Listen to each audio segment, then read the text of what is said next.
Before diving into this incredible story, consider subscribing to the channel and hitting the bell.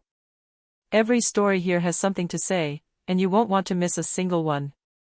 In the upscale city of Cedar Heights, the light from the street lamps barely illuminated the streets lined with majestic mansions and luxury cars. In this world where money and power reigned supreme, some believed that anything was possible, except for those born on the wrong side of town. Amelia Johnson, 16 years old, walked cautiously along the dark sidewalk. Her family lived in a modest neighborhood, far from the manicured villas and gardens. Every day, she helped her mother sell vegetables at the market, dreaming of a fairer and brighter future. Her smile and determination masked the fatigue and injustice she faced daily. A few kilometers away, in his manor perched on the hill, Edward Whitmore Edward, an immensely wealthy and terribly influential man, watched the city through his large windows.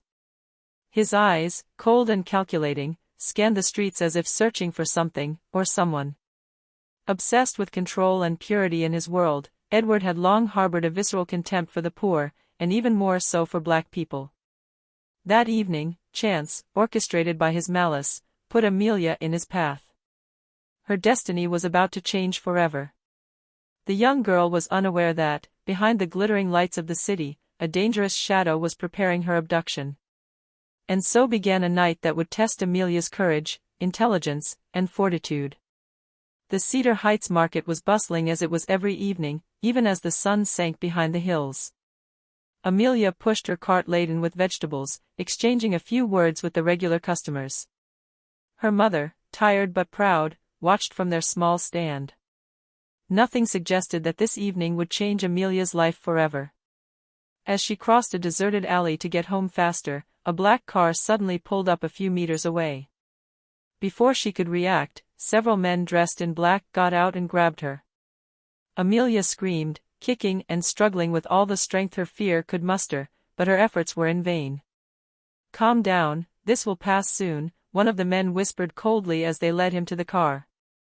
In the darkness, Amelia tried to recognize every detail of the neighborhood, to memorize every turn, every obstacle, hoping to find a way to escape. But adrenaline and terror overwhelmed her. A few minutes later, she was led in front of the imposing mansion of Edward Whitmore. The doors opened onto a luxurious hall, where every object, every painting, exuded wealth and an obsession with control. The chandeliers glittered on the marble, but Amelia saw only the invisible chains of her imprisonment. Edward appeared then, imposing and icy. His gaze fixed on Amelia left no doubt, he had chosen her for a reason, and that reason was terrifying. "You're here because you're different, and because I need what you represent for my ritual," Edward said, his voice echoing through the hall like an inescapable judgment. Amelia immediately understood that she was alone and that her fate would depend on her courage, her cunning, and perhaps, a little luck. That night, the young black girl from poverty would face one of the most powerful and cruel men in Cedar Heights. And despite the fear, a spark of determination ignited within her. She would not be broken so easily. Edward Whitmore's mansion seemed even more gigantic once inside. The walls covered with antique paintings and obscure trophies gave a sense of history and power, but also of coldness and menace. Amelia, still trembling, was led into a spacious bedroom with high windows, closed by thick curtains to keep out the moonlight. Edward entered a few moments later, followed by a silent servant who closed the door behind him. He sat in a massive armchair, staring at Amelia with icy intensity. "I suppose you're wondering why you're here," Edward began, his voice soft but terrifying. "You're black. You're poor. And to me, that means you're perfect for what I have planned." Amelia felt a shiver run down her spine. Fear rose within her, but she knew she couldn't give in. She took a deep breath and looked around for something or something that might help her. "Why me?" she finally dared to ask, her voice trembling but determined. Edward smiled cruelly. "Because people like you, they have something I don't. Purity, vitality. I will use this to increase my wealth and power. Tonight, you will be sacrificed for a ritual that will guarantee me complete control of Cedar Heights." Amelia felt her heart race, but she refused to show her panic. Every word Edward said was an attempt to break her, to intimidate her, but she knew she had to stay level-headed. As the night wore on, Amelia began to observe the habits of the servant who had brought her here. She noticed that he often avoided Edward's gaze, sighed quietly, and seemed hesitant to perform certain tasks. A glimmer of hope dawned in her. Perhaps someone in this manner wasn't entirely subservient to Edward. Fear turned her into a keen observer. Every sound, every shadow, every footstep echoed in her head. She knew she had to find a way to escape this nightmare before it was too late. That night, Amelia realized one thing: the terror was real, but it wasn't invincible. With intelligence, courage, and a little luck, she could survive. And that's what she decided to do. The hours passed slowly. Amelia sat on the edge of the bed, watching the shadows in the room and listening to the sounds of the manor. Every step in the hallway made her jump, but she never lost her focus. She knew her salvation depended on her vigilance. Just then the door opened again, but this time it wasn't Edward. A young man entered, carrying a tray of water and some biscuits. His hands were shaking slightly, and his gaze avoided Amelia's. My name is Marcus," he whispered. I've been working here for a few years." Amelia didn't look down, but her instincts immediately told her that Marcus wasn't like the other servants. He seemed nervous, but not cruel. "Why did you come here?" Amelia asked suspiciously. Marcus hesitated for a moment, then whispered. "I don't agree with what Edward is doing, with what he has planned for you. I can't just stand by and do nothing." Amelia felt a glimmer of hope. Finally, someone who could help her, even discreetly. "Can you help me?" she asked, her voice shaky but filled with hope. Marcus nodded, but his eyes showed fear. "I can give you information on the guards, the passages, nothing too risky. But you have to be careful. Edward is very vigilant." Over the next few days, Marcus became her secret ally. He slipped small objects into the room, told her about the guards' routines, and showed her the less guarded passages of the manor. Amelia, meanwhile, began to formulate an escape plan. For the first time since her kidnapping, she felt there was a chance of escape. And she knew that to survive, she had to combine her intelligence, her courage, and this fragile alliance with Marcus. This chapter of his life had just opened, a dangerous game of cunning and survival had just begun. Every night, Edward's manor seemed larger and more ominous. Amelia spent hours observing the guards' comings and goings, memorizing every routine, every noise, every creaking door. Marcus, discreet but loyal, relayed essential information to her: which guard slept when, which passageway was least guarded, and where Edward liked to wander late at night. "There's an old passage behind the library," Marcus murmured one evening. "It's rarely used, but it leads to the garden. If you can reach it, you might be able to get out." Amelia nodded, her eyes shining with newfound determination. She knew every detail mattered, and that one misstep could cost her her life. To prepare, Marcus gave him a small knife and a thin rope, hidden in a corner of the room. "It's not much, but it might help you." Amelia spent several days mentally simulating her escape. She noted patrol times, surveillance gaps, and even how Edward and his men reacted to the slightest noise. She trained herself to be quiet, quick, and precise. But the tension was rising. Edward was growing impatient. He felt something was moving, even if he didn't know what. His visits to Amelia's room were becoming more frequent and more intimidating, his words more threatening. Amelia realized then that her plan had to be executed quickly. Every day of delay increased the danger. But she was not intimidated. Her fear turned into strategy, and her determination into courage. In the secrecy of the night, with Marcus as her only ally, Amelia was ready to attempt the impossible: escape from the most dangerous man in Cedar Heights. The moon shone faintly behind the clouds as the dreaded evening arrived. The manor seemed even darker, every shadow lengthening as if to foreshadow the terror to come. Edward had ordered everyone to prepare for the ritual. Candles were lit in the great hall, and strange symbols were drawn on the floor. The air itself seemed charged with an ominous tension. Amelia, trembling but determined, remembered Marcus's advice. She had memorized every route, every guard, and every item she could use. Her heart was pounding, but her lucidity was intact. When Edward entered the room, Amelia was forced to stand. His cold, cruel gaze pierced her, and his icy words echoed through the vast hall. "Tonight, you will accomplish what I have planned. And nothing and no one will be able to stop you." But Amelia was ready. In a swift, calculated move, she lunged at the nearest guard, using the rope to immobilize and surprise him.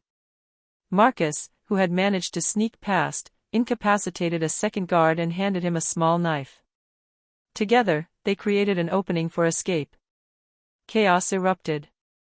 Candles flickered, objects toppled, and Edward screamed in rage. But Amelia, focused, ran toward the secret passage Marcus had pointed out behind the bookcase. Her footsteps echoed through the dark corridors, every second counting. Fear was ever present, but she couldn't afford to falter. She knew failure meant death, but hope and determination carried her through. The night of the ritual, which would seal her fate, became her chance for survival. Amelia and Marcus finally reached the secret passage, and before them, the moonlit garden offered a path to freedom. But Edward, furious and unpredictable, wasn't far behind. The true race for life had just begun. The manor's garden stretched out before Amelia, vast and dark, dotted with imposing statues and perfectly trimmed hedges. The moonlight barely revealed the path, but Amelia knew every second counted. Edward, enraged, shouted angrily behind them, and his guards tried to catch up. Marcus ran beside him, breathless but determined to protect Amelia. The tension was at its peak, every move could decide their survival. Amelia used the ropes and obstacles prepared in the garden to slow their pursuers. She knocked over flower pots, made statues wobble, and confused their tracks with shadows and broken branches. Every move was calculated to gain a few precious seconds. Edward, furious, moved forward anyway, but his anger made him less cautious. Amelia realized he was underestimating her determination and intelligence. With one last effort, she rushed toward an old trapdoor hidden behind a hedge, exactly as Marcus had told her. "This way!" Marcus shouted, opening the trapdoor and allowing Amelia to go down first. She slid inside, her heart pounding. Edward tried to follow, but the trapdoor slammed shut behind them. Silence fell again, broken only by the furious shouts of the man who had just lost his control. As she descended into the passage, Amelia felt a mixture of fear and triumph. She had escaped Edward's grasp, but the threat was not yet completely over. Every step into the darkness was a step toward freedom, toward justice, but also toward the unknown. For the first time since her kidnapping, Amelia knew hope was real. And she understood that sometimes courage and determination could be more powerful than any wealth or power. The secret passage was narrow and damp, but Amelia pressed forward with determination, Marcus close behind her. Each step echoed off the cold stone, and the moonlight filtering through the cracks revealed the extent of their escape. Suddenly, a furious shout rang out behind them. Edward, drunk with rage and frustration, had managed to cross part of the passage. His eyes shone with blind anger, and every muscle in his body seemed ready to strike. "You can't escape me!" he yelled. "No one challenges me." Amelia turned, her fear transformed into courage. She had survived so much danger and learned to observe, anticipate, and utilize her environment. It's not fear that determines strength, Edward. It's the choices we make and the justice we defend. Edward, unsettled by her determination, hadn't expected such an intellectual and strategic clash. Amelia used a rope to block his advance, while Marcus knocked down a rusty old gate behind them, further slowing Edward. In a final, bold move, Amelia swung open a heavy trapdoor she'd spotted earlier, and Edward fell helplessly and furiously down a hidden shaft in the passage. His scream echoed through the tunnels, but he was now a prisoner of his own arrogance and obsessions. Amelia, breathless but triumphant, turned to Marcus. "We've succeeded, for now. But we need to notify the police." This moment marked a turning point. Edward's oppression, his cruelty, and his obsession with power had been stopped by the courage and ingenuity of a young black girl, aided by a loyal ally. Fear had been transformed into victory. Day was finally breaking over Cedar Heights, and Amelia and Marcus emerged from the secret passage, exhausted but alive. The sun's rays illuminated the manor's gardens, transforming the darkness of night into a healing brightness. Amelia took a deep breath. She knew the horror wouldn't be over as long as Edward remained free. Marcus nodded, knowing the importance of notifying the authorities quickly. Together, they contacted the police and recounted every detail: the kidnapping, the planned ritual, the guards, and the secret passage. Soon, sirens wailed throughout the city. Law enforcement surrounded the mansion, preventing Edward and his accomplices from escaping. The police discovered the ritual symbols and all the evidence of his crimes, stunned by the scale of the planning and cruelty. Edward was arrested in full view of journalists and citizens. His mansion, a symbol of power and wealth, became the site of a thorough investigation that revealed his criminal practices and his obsessive hatred for those he considered unworthy. Local newspapers reported Amelia's story, highlighting her courage, cunning, and determination. She quickly became a symbol of resilience and justice for the entire Cedar Heights community. Despite fear, pain, and hardship, Amelia had transformed her fear into strength and her distress into victory. She had not only survived, but she had also ensured that justice was done. Amelia finally returned home, greeted by her mother's tears and hugs. The market, the small streets of their modest neighborhood, everything seemed at once familiar and strangely different after the ordeal she had just been through. The young woman understood that fear and violence did not define her life, but that courage and resilience could transform even the worst experiences into strength. She decided to continue her studies with greater determination, aware that her future depended on her commitment and intelligence. Marcus, his loyal ally, also found a new life. Freed from Edward's influence, he was finally able to work honestly and rebuild his life. The two young people remained in contact, united by an experience that had deeply affected but also strengthened them. Amelia's story quickly spread throughout the neighborhood.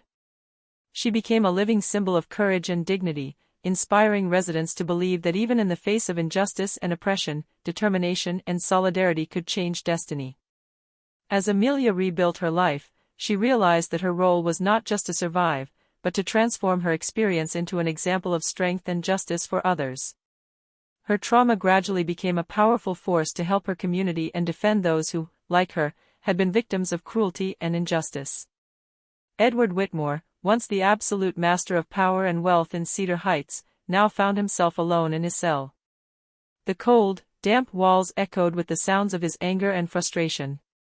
Wealthy, influential, but unable to control anything, he realized his entire life had been built on fear and the oppression of others.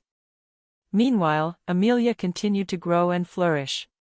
She had found safety with her mother, but now she carried within her the strength of all the hardships she had endured. Her courage and resilience had become symbols in her community. The residents of Cedar Heights no longer looked to her as a victim, but as a hero. Justice had been served. Edward was convicted of all his crimes, from kidnapping to attempted sacrifice and abuse of power. Local and national newspapers and media outlets reported Amelia's story, highlighting her intelligence, composure, and determination. Amelia, enriched by this experience, understood that true power lies not in money or authority, but in courage, dignity, and the ability to defend oneself against injustice. She became an example to all those who feel powerless in the face of cruelty or oppression.